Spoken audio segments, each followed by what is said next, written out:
Police say the man involved in Albuquerque's latest homicide is in jail this morning. Investigators arrested Daniel Aguilar at the Motel 6 on the I-25 frontage road near Alameda early yesterday morning. Police say earlier this week, Aguilar went to this apartment near Carlisle and Candelaria to collect money from a woman, drug money, and then started shooting as he drove away. One of those shots hit Dominic Sanchez in the head and killed him.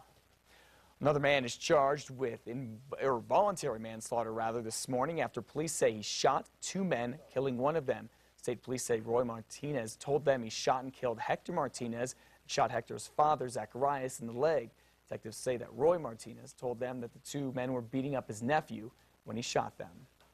The trial of a man in Santa Fe who is accused of killing his wife will not continue today because the judge has declared it a mistrial. That's because earlier this week, prosecutors showed a video that shows Frank Gallegos and his wife Lisa had gotten into a fight before the one where prosecutors say he killed her. Back in 2010, investigators say Gallegos killed his wife during a fight, even though he says he pulled her hair and went to sleep. And when he woke up, she was dead. Frank Gallegos is now set to have a new trial in November.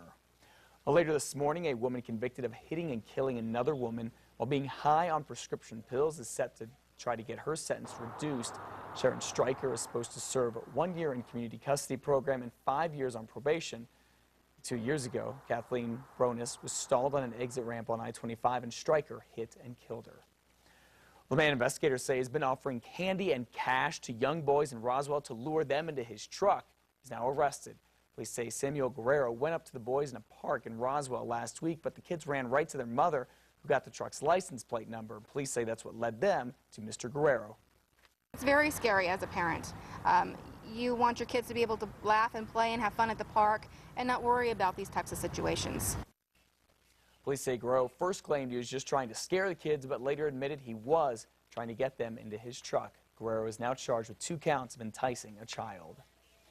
This morning, we hope to learn the name of the man police say was drunk and took them on a slow-speed chase through Rio Rancho last night. Police say they were trying to pull over a man last night near Southern and Hunter, but he just kept on going. Officers eventually caught him after he ran over some stop sticks that blew out his tires. The driver now faces DWI charges.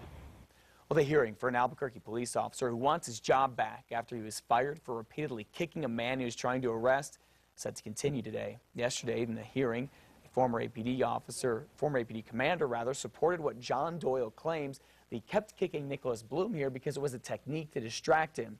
Doyle says he thought Bloom had a gun and was resisting arrest. It turns out Bloom did not have a gun but did have a number of knives on him that night.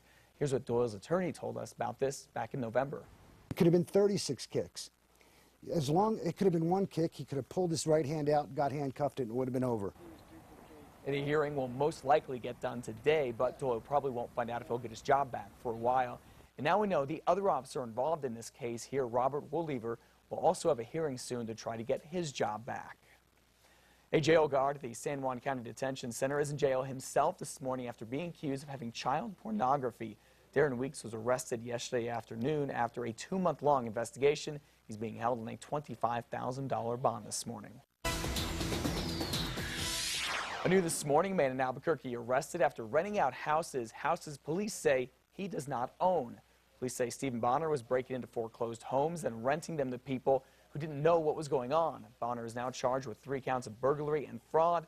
The scam may sound familiar to you because Sean Anaya is facing similar but much bigger charges. His case involves at least 40 foreclosed homes. Well, this morning, we know Governor Susana Martinez has been subpoenaed to testify in the wrongful termination case from a man who is suing the state, saying he got fired and should not have. Larry Flynn was fired from the Corrections Department last year after he was accused of padding his timesheet and firing his personal gun on state prison grounds. That's where he was living with this woman, Lupe Martinez, who was the Corrections Secretary at the time. Flynn says the governor's office directly influenced the current Corrections Secretary, Greg Markentel, there to fire him. That would be illegal because Flynn's job is not an appointed one. The governor insists she had nothing to do with the firing. Well, crisp and modern, that's how the Albuquerque mayor's office is describing the brand new city website, which is set to be launched later today. Mayor R.J. Berry's office says the website will be easier to use and have an interactive town hall page. The site is set to be launched at 2 o'clock this afternoon. Let's go check it out.